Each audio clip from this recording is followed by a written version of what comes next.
What's up, Giants Nation? One Giant Rebuttal here, back with another video. I'm going to do a little bit different of a format here. Instead of just having the person up in the corner, because I'm going to have to splice this clip together because of Vince's length of video, and I won't be responding to the whole video, probably just the first 12 minutes. That's really the part I have a problem with. I'll get onto the draft pick stuff later in the season. But do you guys remember a beat writer, Dan Graziano? Well, I see a lot of Dan Graziano in Vincent Rappisardi, and he might take that as a compliment, but it's not. Because if you guys remember Dan Graziano, he had a special nickname in Giants Nation, Doomsday Dan. Everything had a negativity to it, everything had a tilt. Even though he was trying to give context and perspective, it was in a negative light. Vince, even though he says he's coming from a good place, negativity and debate on the internet, in radio, on TV, draws views. People always want to hear the next thing you're going to say. So with no further ado, let's get into it. Let's rebut Vince once again. Parent, you may not like what I have to say, but you know where it's coming from. You know it's coming from a good place. I'm always going to give perspective. If I feel like the Giants deserve credit, deserve a lot of credit, I'm going to tell you. If I feel like maybe they don't deserve as much credit as people think that they deserve, I'm going to say it. I'm honest and I give perspective and I add context. Okay? Not a fanboy. That's me. You understand me at this point. I'm unbiased. Being unbiased gives a perspective, gives context. So let me start off with Giants. So Vince, you say you give context, you say you give perspective. Well, what context and what perspective are you trying to get across besides a negative one? Because I don't see it. I just see somebody nitpicking stats to bash the Giants. And I'm going to call you out on it. I've called you out on it before, and I'll continue to call you out on it. You know, you have to report everything evenly, but you don't. Either way, let's continue on because there's plenty more I want to get to. They love to make you think they're out of it and they got no shot and then they turn it on and they show some glimpses and you're like, oh my god, this team was 1-7 and now it looks like they're gonna win the Super Bowl. This is what they do best, and really they've taken on the identity of their quarterback, Eli Manning. And I'm not going to sit here and bash him. That's not what I'm going to do. I actually want to talk about a lot of other things aside from Eli Manning, because honestly, I'm kind of tired of talking about Eli Manning. But of course, I have to address it. He's obviously a big part of this Giants, team and their franchise. So I have to talk about Eli Manning. But I say this, and I wrote about this. I recently wrote an article about this. You know, history repeats itself, and over time you're able to label people, and you're able to label certain things based on their actions. You know, people have friends, and some friends are really loyal. Some friends are kind of flaky. Some friends. Now, Vince, with the 2 Super Bowl runs, I could see where you draw that comparison. Giants like to make you think they're out of it, and then all of a sudden they turn it on and make the playoffs. And you just believe that the team should be steady as they go. Maybe the Kansas City Chiefs this year, or maybe the Rams, where you just see a solid team the whole year and they make the playoffs. Well, not every team is cut out that way. The Dallas Cowboys aren't. The Giants aren't. And I'm not saying the Giants are going to make the playoffs. We have an outside shot, and let's see things play out as they may. But, you know, yes, this team takes the identity of the quarterback because this team is streaky. But you know what? You know what you're also forgetting? The fact that this is brand new GM, brand new head coach. You don't get the 2-a-days like you used to get back in the past, where you could really get your team ready for the season. I would argue that teams don't start playing at their peak to week 4, and some teams take a while. And I'm not saying the Giants, weren't playing at their peak at week 4, but what I'm saying is it took the bye to really bring this team together. It took the acquisition of Jamal Brown to bring this team together. And this team is playing a solid football. And as much as you'd like to take away from them, they're playing a solid football. They're playing complementary football. If the defense is getting an interception, instead of giving the ball back like we were at the beginning of the season, we're getting that field goal. We're getting that touchdown, putting points on the board. You know what? We're going into halftime with leads, or we're gaining leads, or we're keeping leads. You know what?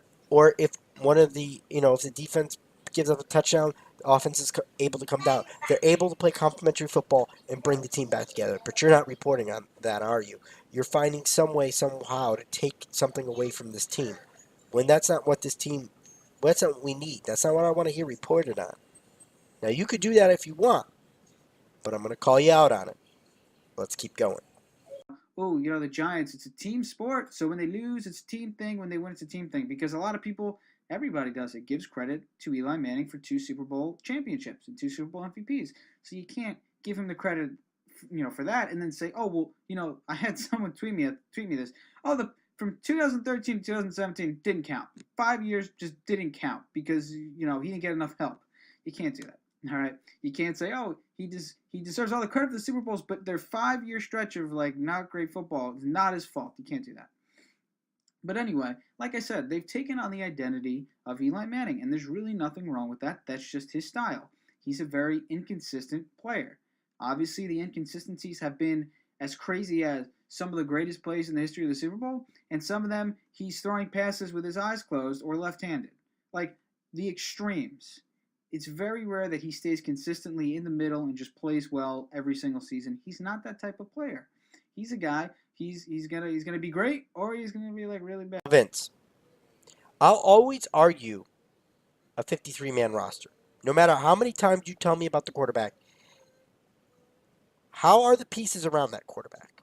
If the pieces around that quarterback are 100% doing their job and the team is still dropping the ball, it is the quarterback's fault. But if you don't have a good offensive line, if you don't have a good pass rush, if you can't stop the run very well, or you can't stop the pass, and there's other holes on your team, I will never hold the quarterback completely accountable like you will. I'm not here for media pundits. I'm a smart Giants fan, and I'll rebuttal you on every point. This team hasn't taken the identity of Eli Manning, even though they haven't been very consistent as a whole. They've only put halves together. I don't think they've put a whole game together. I would argue that they haven't even put a whole game together even against Washington, where they blew them out. They put 3 quarters together. They have yet to put a whole game together, but that's besides the point. They've taken the identity of Pat Shermer. They don't get too high. They don't get too low. They come in, they do their job, they work, and they strive to get better. And that's all you can ask out of this football team. And the person that tweeted you, that you said, oh, that asked you to ignore the last 5 years, don't take that into account. Here's what they were really trying to say. You can't ignore 7 years of bad drafts, horrible drafts, no depth on your team, no offensive line, barely anybody on the defensive line, and expect the team to win in 1 year. And until you address Jerry Reese, I'm going to pound this into your brain.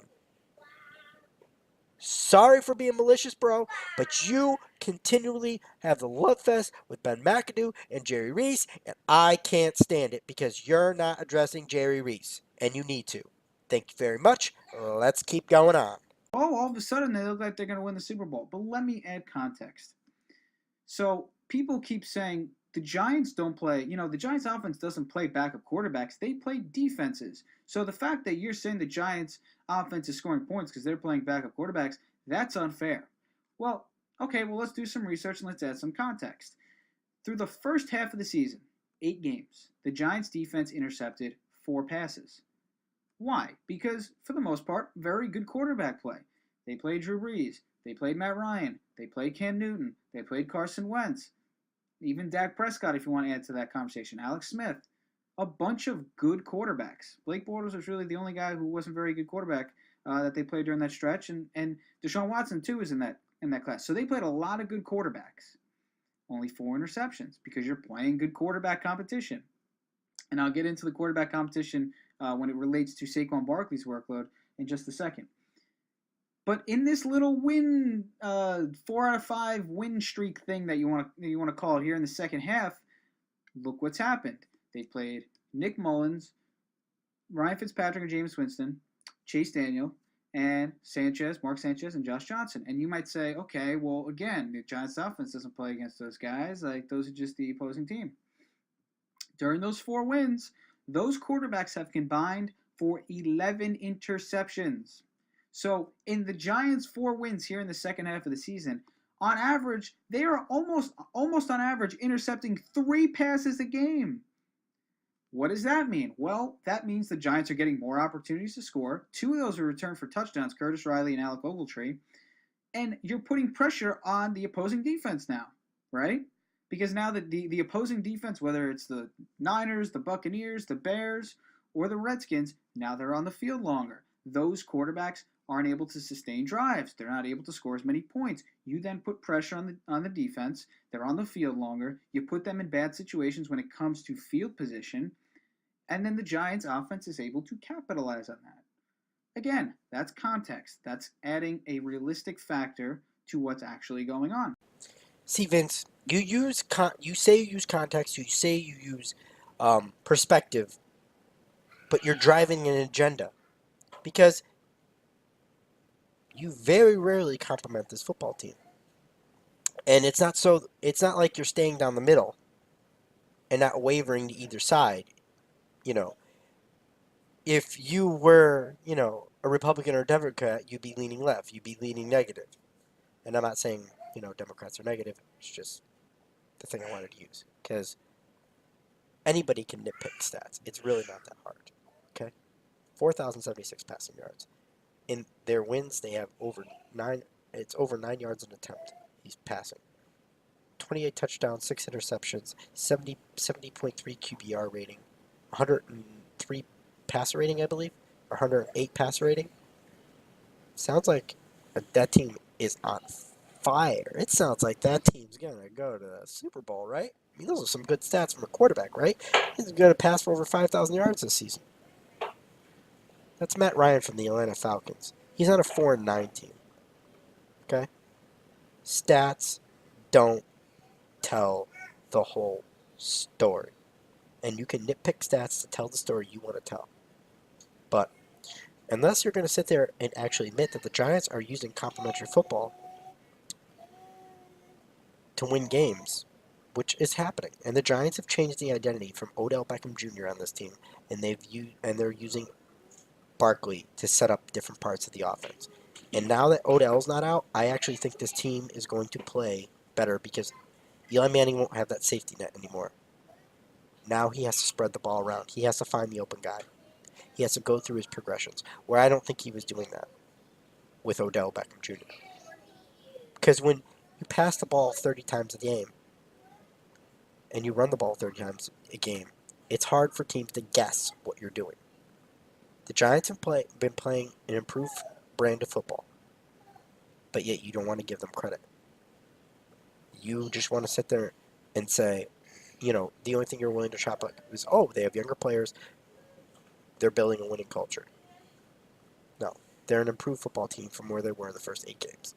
And I don't care the quarterbacks they play, because a vaunted Bears defense, the same defense that only gave up 6 points to the Rams, is the same defense they scored 30 points on. And you can't take that away from them. And then on top of that, you contradict yourself in your arguments. When the Giants were performing bad in the first 8 weeks, you were, before the San Francisco's game, you're like, Nick McMillan's to the Giants, and here's why. And then before the Bears game, Chase Daniels playing good. He looked good on Thanksgiving. Why Chase Daniels should be on the Giants.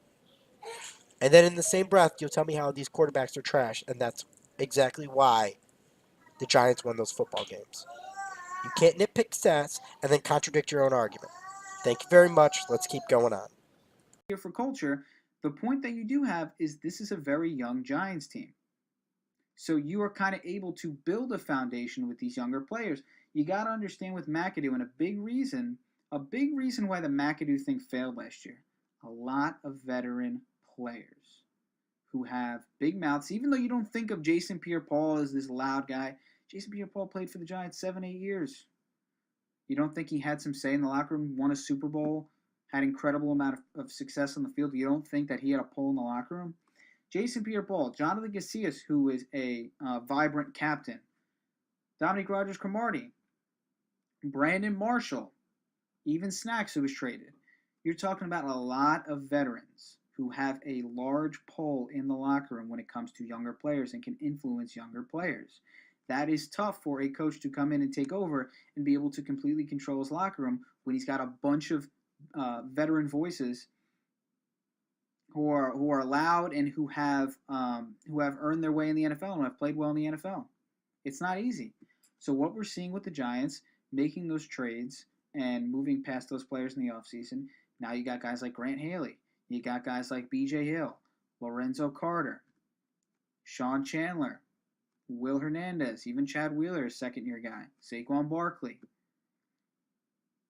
You got How your tune has changed, Vince. See, this is what point of the video where I'd love to give you a compliment, but I can't because in the first 8 weeks of the season when the Giants were 1-7, you were like, tank, get a better quarterback. Here's a bunch of stopgap quarterbacks, and now your tune has changed because now you've come to my world. You're like, well, why should the Giants continue to play? To build a winning culture. And now you've come full circle. Congratulations. Here's your gold medal. And then the McAdoo argument and the veteran argument holds no water. 7 years of bad drafts. I've said it before, and that's why this team is where it is. So please, don't sit there and try to be like, oh, veteran players. Now it's a young team. No, it doesn't hold any water, Vince. Sorry. 7 years of bad drafts. That's all I got to say. Let's keep going on. you're starting to create your culture. Your younger guys, Dalvin Tomlinson, guys who still are trying to earn their way in the NFL.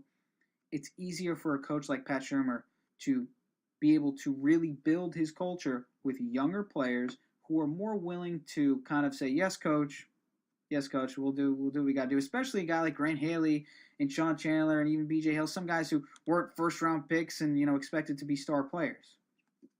And I think Saquon Barkley has looked like an outstanding leader as well. He is a class act, and nobody ever said Saquon Barkley was a bad draft pick. That's something that I tweeted out. Nobody ever said he was a bad draft pick. Nobody. I remember saying it. I'm glad that you're recognizing the winning culture. I'm glad you're seeing why younger guys should play, and I'm glad the Giants are winning. And I'm glad that you actually recognize that fact just a little bit. I will give you a compliment. Good job, well spoken. Um, and then before I end the video, I'm just going to say, he goes on, he talks about Sam Darnold after he talks about Saquon Barkley and how he still believes the Giants should have drafted Sam Darnold over Saquon Barkley. That's what he believes. And as time goes on, I think that is going to be proven more and more false. He goes on to talk about Dwayne Haskins and, um, how he wants to become a Giant, how he's a Giants fan. My biggest concern with Dwayne Haskins is